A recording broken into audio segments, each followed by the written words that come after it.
Hey guys, good morning. This is CMA Pradeep जानी and welcome to my channel. So guys, paper number 20 CMA final का हम start कर रहे थे, है ना। स्टडी नोट नंबर पहला उसको हमारे कैरी करने स्टार्ट कर रहे हैं। तो जिन्होंने अगर ये वीडियोस नहीं देखी है तो उससे पहले की दो जो लेक्चर मैंने डाल दिए हैं वो भी देख लीजिएगा। कंटिन्यू बने रहिएगा। मैं पूरा 100% जो है वो प्रैक्टिकल और थ्योरेटिकल दोनों ही कवर कराऊंगा, है ना। तो आप बने रहिएगा मेरे साथ, धीरे धीरे करके करेंगे हम और सारा कवर कर लेंगे। तो आज के लेक्चर को हम स्टार्ट करने जा रहे हैं। परफॉर्मेंस, प्रोडक्टिविटी एंड एफिशिएंसी, ये क्या होते हैं, इनमें क्या डिफरेंसेस हैं। वैसे तो अगर हम नॉर्मली देखें ना तो लगभग ये तीनों सेम ही होते हैं। परफॉर्मेंस, प्रोडक्टिविटी, एफिशिएंसी, मतलब ऐसा लगता है कि क्या नाम इसका, अल्टीमेट जिनका आउटपुट है ना वो एकदम सेम है। जो अल्टीमेट आउटपुट है वो तो सेम है, बस नाम चेंज कर दिया है, ठीक है ना।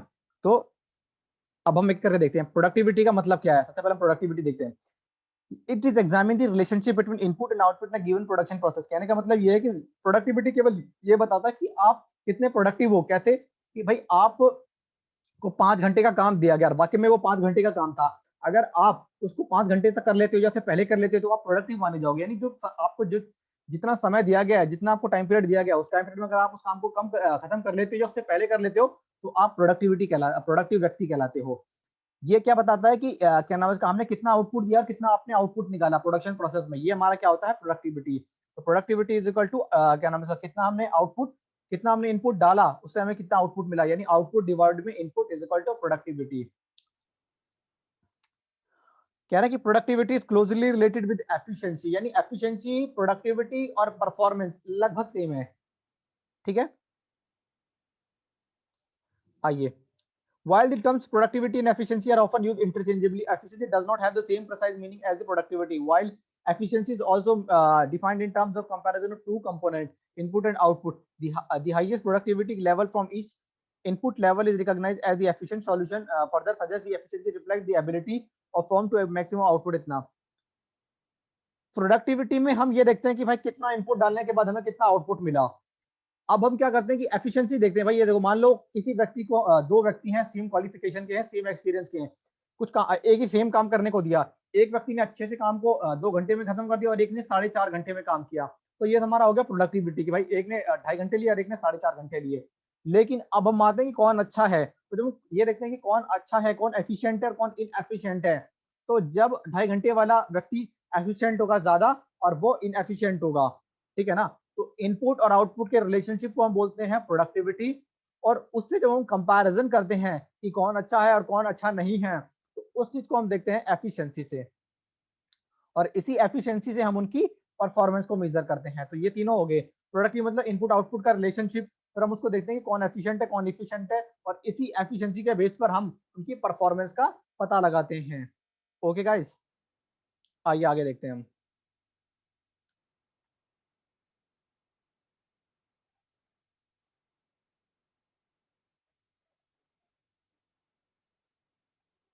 ये तो कर लिया हमने, measurement of productivity and efficiency.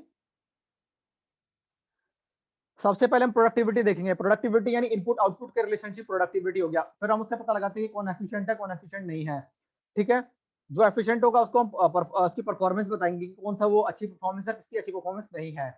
उसके बाद है हमारा partial factor productivity and total factor productivity. आइए देखते हैं हम प्रोडक्टिविटी एंड एफिशिएंसी को कितने पार्ट्स में बांटा गया है। पार्शियल फैक्टर प्रोडक्टिविटी और टोटल फैक्टर प्रोडक्टिविटी। पार्शियल में हम फ्रंटायर हो गए और इंडेक्स नंबर अप्रोच, दो अप्रोच हो गई, फ्रंट लायर और इंडेक्स नंबर अप्रोच। इसमें भी हो गया पैरामेट्रिक, नॉन पैरामेट्रिक। और इंडेक्स नंबर अप्रोच में पैरामेट्रिक और नॉन पैरामेट्रिक। अब हम आ गए total productivity, frontier, parametric, non parametric और इंडेक्स नंबर अप्रोच, पैरामेट्रिक या नॉन अप्रोचेस। एक तरीके के अप्रोचेस थ्योरेटिकल क्वेश्चन में आ सकता है, प्रैक्टिकल इससे कोई बनेगा नहीं। प्रोडक्टिविटी एंड एफिशिएंसी के लिए हमने दो अप्रोच दे दी हमने, पार्शियल फैक्टर प्रोडक्टिविटी वाली और टोटल।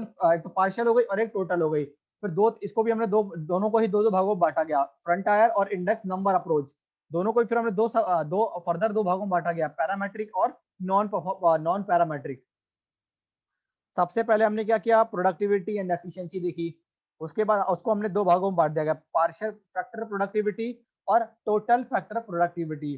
पार्शियल और फैक्टर इसको भी हम सब दो भागों में डिवाइड कर दिया, फ्रंटायर और इंडेक्स नंबर अप्रोच। फ्रंटायर को हमने पैरामेट्रिक, नॉन पैरामेट्रिक, और इंडेक्स नंबर को भी हमने पैरामेट्रिक और नॉन पैरामेट्रिक में सब डिवाइड कर दिया फर्दर।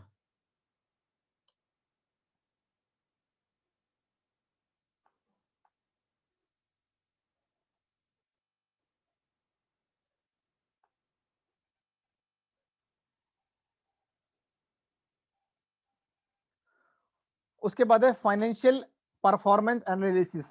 किस कंपनी की फाइनेंशियल परफॉर्मेंस, जो फाइनेंशियल परफॉर्मेंस अच्छी है या अच्छी नहीं है, या कहाँ पर अच्छी कमी रह गई है, इन चीजों को देखने के लिए हम काफी सारे जो टूल्स जो हमारे होते हैं फाइनेंशियल मॉडलिंग के, वो सारे टूल्स को हम देखते हैं। What is the financial position of a firm at a given point of time, मतलब कि क्या नाम है इसका, ये क्वेश्चन अराइज होते हैं कि किसी भी ऑर्गेनाइजेशन की financial position at a particular time कैसी है, अच्छी है या थोड़ी कम अच्छी है। तो ये चीजें देखते हैं हम। How is the financial performance of the firm given a period of time, इतना मतलब क्योंकि फाइनेंशियल पोजीशन कैसी है और कैसे उसकी फाइनेंशियल पोजीशन को हम अगर सुधार सकते हैं, कैसे इंप्रूवमेंट कर सकते हैं उसमें। फाइनेंशियल पोजीशन कैसे मेजर करते हैं किसी भी कंपनी की, उसके टूल्स होते हैं। बैलेंस शीट देखकर हम उसकी फाइनेंशियल परफॉर्मेंस देख सकते हैं। इनकम स्टेटमेंट यानी उसकी प्रॉफिट एंड लॉस देखकर हम उसकी फाइनेंशियल पोजीशन को पता लगा सकते हैं। कैश फ्लो स्टेटमेंट की किस तरीके की कैश जनरेट हो रही है, से पता लगा सकते हैं हम कि अपने कैश का किस तरीके से उपयोग कर रहे हैं। ज्यादा से ज्यादा फिक्स एसेट खरीद रहे हैं या फिर ये लोन का रिपेमेंट ही ज्यादा से ज्यादा कर रहे हैं। कहाँ कहाँ से किस ऑपरेशन से इनके पास पैसा आ रहा है, ये सारा यानी आपका बैलेंस शीट हो गया, इनकम स्टेटमेंट हो गया, आपका कैश फ्लो स्टेटमेंट हो गया।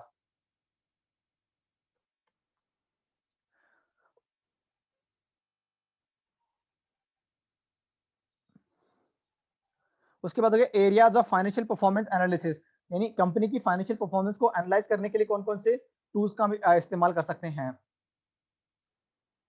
वर्किंग कैपिटल एनालिसिस, वैसे तो इन सब चीजों को हम प्रैक्टिकली करेंगे, इन सब के ऊपर प्रैक्टिकली क्वेश्चंस हैं, इनके फॉर्मूलाज कैसे कैसे डिराइव होते हैं वो आगे देखेंगे। पहले चैप्टर को जो जो टॉपिक कवर हो रहे हैं वो हम इस चैप्टर के लिए करेंगे।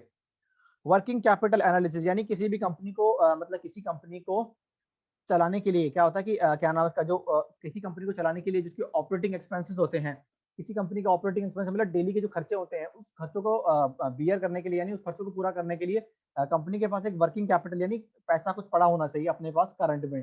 तो वर्किंग कैपिटल एनालिसिस से देखा जाता है कि भाई किसी कंपनी के पास है ना, मतलब कि अपने ऑपरेटिंग एक्सपेंसेस को बियर कर सके। पता चले अपने ऑपरेटिंग एक्सपेंस को कोई कंपनी बियर नहीं कर पा रही है, तो वो कंपनी तो सफल होगी नहीं ना, उसकी परफॉर्मेंस अच्छी होगी नहीं। उसका फाइनेंशियल स्ट्रक्चर क्या है, ज्यादा से ज्यादा उसने लोन ले रखा है या अपने पैसों पर ही बिजनेस को कर रहा है। ठीक है, अपना पैसे से भी करे और थोड़ा बहुत लोन भी ले ले तो चलेगा। और सारा ही पैसा बाहर से लोन ले रखा है और जो पैसा उसको इनकम आ रही है वो इनकम उसका इंटरेस्ट की रिपेमेंट करने में लग जा रहा है, तो फायदा नहीं है कुछ उसका। एक्टिविटी एनालिसिस जो होता है ना, एक्टिविटी एनालिसिस में हो गया, वो जो रेशियो एनालिसिस होते हैं वो देखेंगे हम इसमें। प्रॉफिटेबिलिटी एनालिसिस, भाई इसका क्या नाम है, उसका ग्रॉस प्रॉफिट रेशियो कितना है, नेट प्रॉफिट रेशियो कितना है, सेल्स पर कितना प्रॉफिट अर्न कर रहा है।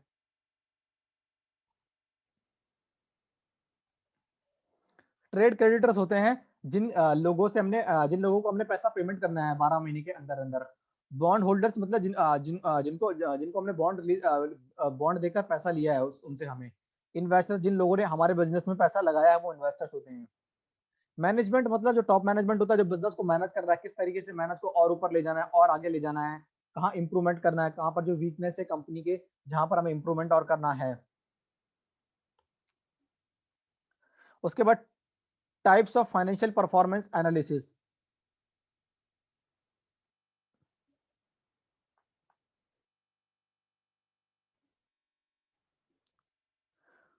फाइनेंशियल एनालिसिस, मटेरियल यूज्ड और modus operandi.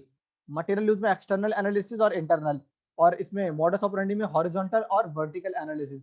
Material use, on the basis of material used financial performance can be analysed in the following two ways. External जो बाहर के फैक्टर्स होते हैं, इंटरनल जो कंपनी के अंदर के फैक्टर्स होते हैं। External analysis, this analysis undertaken by the outsider of the business, normally investors, credit agencies, government agencies and other creditor who have no access to internal record of the company. They mainly use published financial statement for the analysis and it's a limited purpose। यानी कोई भी किसी company को analyse कैसे करेगा, जो external लोग होते हैं, बाहर के लोग होते हैं, जैसे क्रेडिटर्स हो गए जिन्होंने पैसा उधार दे रखा है, गवर्नमेंट हो गई आपकी, इन्वेस्टर्स हो गए, ये क्या करते हैं, जो आपके फाइनेंशियल स्टेटमेंट होते हैं ना लास्ट ईयर के, उनकी देख आप बैलेंस शीट देखते हैं, आपकी आपकी प्रॉफिट एंड लॉस देखते हैं, आपका कैश फ्लो स्टेटमेंट देखते हैं, आपका फंड फ्लो स्टेटमेंट देखते हैं आपका। इन चीजों से एनालाइज लगाते हैं, जो एक्सटर्नल फैक्टर्स होते हैं यानी बाहर के जो लोग होते हैं, इस चीज से अंदाजा लगाते हैं कि कंपनी की फाइनेंशियल पोजीशन कैसी है, अच्छी है या बेकार है। Internal analysis, this analysis undertaken by the process, namely executive and employees of the organization or by the office appointed by the government or court who have access to books of account and other information related to business। यानी जिन लोगों को business की अंदर की books of account की knowledge होती है वो होते हैं इंटरनल एनालाइज करने वाले। जैसे कंपनी के टॉप मैनेजमेंट हो गए, ठीक है ना, अगर कोई ऑडिटर अगर अपॉइंट किया हुआ है तो उस टाइम के लिए, उस पर्टिकुलर ऑडिट टाइम पीरियड के लिए वो बंदा भी इंटरनल में आएगा, जो जो इंटरनली बुक्स ऑफ अकाउंट का एक्सेस रखता है।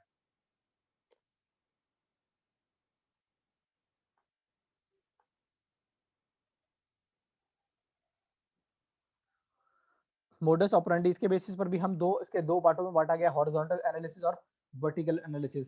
इन this type of analysis financial statement or a number of years are viewed and analyzed. The current year figure are compared with the standard or base year, and changes are shown usually in the form of percentage. This analysis helps management to have an insight into levels and areas of strength and weakness. This analysis is also called dynamic analysis. It is based on the data from various years. Horizontal analysis में क्या होता है कि हम पिछले 2-3 सालों से comparison करते रहते हैं, पता लगाते हैं कि भाई कितना प्रॉफिट रेशियो हमारा पिछले साल था, फिर कितना इस साल हुआ, फिर इस आने वाले साल में क्या होगा। हम 2-3 सालों का डेटा लेते हैं, 2-3 सालों के डेटा के बेस पर हम एनालाइज करते हैं कि मान लीजिए 2-3 सालों का हम ग्रॉस प्रॉफिट रेशियो देखते हैं, नेट प्रॉफिट रेशियो देखते हैं, नेट सेल देखते हैं कि हमारी बढ़ रही है या नहीं बढ़ रही है। यानी 2-3 सालों के डेटा को के बेसिस पर हम उस पर क्या नाम है काम करते हैं, ठीक है ना। तो हॉरिजॉन्टल एनालिसिस में हम 2-3 सालों का डेटा लेते हैं और उस डेटा के बेस पर देखते हैं कि कहाँ-कहाँ हमारे इंप्रूवमेंट एरियाज है, क्या-क्या हमारे वीक पॉइंट है और किन पर हम काम कर सकते हैं। Vertical analysis. Vertical is the type of analysis studies the mode of quantity relationship on the various financial statement on a particular date. This analysis usually up comparing the performance of several companies in the same division of the company. This analysis is not much helpful in proper analysis of financial position because it depends on the data for one period. This analysis is called the strategic analysis. It is based on the data from one state or counting period. Simple सा है, vertical analysis में अगर आप किसी एक particular period के data के base पर आप कंपैरिजन कर रहे हो तो वो होगा वर्टिकल एनालिसिस।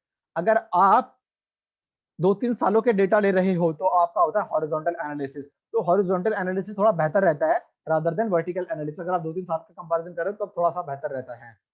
ठीक है गाइस, एक बार दोबारा देखते हैं कि आज पढ़ा क्या हमने।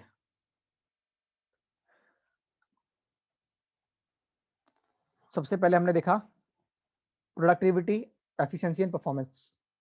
कितना इनपुट लगाकर आपने कितना आउटपुट जनरेट किया वो होगा आपका प्रोडक्टिविटी। जिसकी ज्यादा अच्छा काम, जो काम अच्छा काम करेगा उसको हम एफिशिएंट बोलेंगे, जो काम सही से नहीं करेगा उसको हम इनएफिशिएंट बोलेंगे। एफिशिएंसी के बेस पर ही हम क्या करते हैं, परफॉर्मेंस देते हैं। जो अच्छा काम करेगा उसकी परफॉर्मेंस अच्छी है, जो काम अच्छा नहीं करेगा उसकी परफॉर्मेंस अच्छी नहीं है।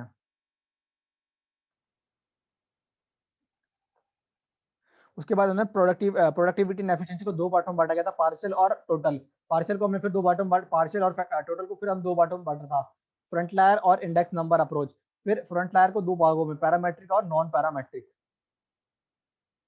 फाइनेंशियल परफॉर्मेंस एनालिसिस किससे कोई एनालाइज कर सकते हैं, बैलेंस शीट हो गया, इनकम स्टेटमेंट हो गया, कैश फ्लो स्टेटमेंट हो गया। वर्किंग कैपिटल एनालिसिस का मतलब कि वर्किंग कैपिटल एनालिसिस का मतलब होता है कि ऑपरेटिंग एक्सपेंसेस को बियर करने के लिए किस कंपनी का कितना अच्छा सिस्टम है, मतलब कि ऑपरेटिंग एक्सपेंसेस को कितने अच्छे तरीके से कोई मैनेज कर सकता है। फाइनेंशियल स्ट्रक्चर एनालिसिस वही हो गया आपका, बैलेंस शीट हो गया, कैश फ्लो स्टेटमेंट हो गया, फंड फ्लो स्टेटमेंट हो गया, इनकम स्टेटमेंट हो गया। इसके बेसिस पर हम देखते हैं। एक्टिविटी रेशियो हो गया आपका, जो रेशियोज होते हैं ना, एक्टिविटी एनालिसिस यानी जो रेशियोज होते हैं आपका, ग्रॉस प्रॉफिट रेशियो कितना है, स्टॉक टर्नओवर रेशियो कितना है, ग्रॉस प्रॉफिट रेशियो कितना है, आपका पीई रेशियो कितना है। इनके बेसिस पर हम कंपनी की परफॉर्मेंस के बारे में जानते हैं। प्रॉफिटेबिलिटी रेशियो वही NP ratio, net profit ratio हो गया। नेट प्रॉफिट रेशियो के बेस पर हम देखते हैं, ग्रॉस प्रॉफिट रेशियो के बेस पर देखते हैं, हम कंपनी की परफॉर्मेंस को देखते हैं, उसकी एफिशिएंसी को देखते हैं हम। आगे हम देखते हैं कि ट्रेड क्रेडिटर्स वो व्यक्ति होते हैं जो बाहर के लोग होते हैं जिनसे हमने पैसा उधार लिया बाहर के लोगों से। बॉन्ड होल्डर जिनको हमने लंबे समय के लिए ज्यादा पैसा लिया जिनसे हमने उधार, इनसे 12 महीने के लिए और इनसे 12 महीने से ज्यादा समय के लिए। इन्वेस्टर्स जो पैसा बिजनेस में लगाते हैं। मैनेजमेंट जो टॉप मैनेजमेंट होती है, जो पॉलिसीज लाती है, वीक पॉइंट पर काम करती है। Types of financial performance analysis दो तरह के होते हैं, मटेरियल यूज और मॉडस ऑपरेंडी। मटेरियल यूज होते हैं आपके एक्सटर्नल और इंटरनल। एक्सटर्नल का मतलब जो बाहर के लोग होते हैं जिनका बुक्स ऑफ अकाउंट के अंदर कंट्रोल नहीं होता मैनेजमेंट पर, और अंदर के बंदे वो होते हैं जिनका इंटरनल बंदे वो होते हैं जिनका अंदर इंटरनली कंट्रोल होता है। मॉडस ऑपरेंडी में होता है हॉरिजॉन्टल और वर्टिकल। हॉरिजॉन्टल में जब आप 3-4 सालों का डेटा की कंपैरिजन करते हो तो वो हॉरिजॉन्टल कहलाता है।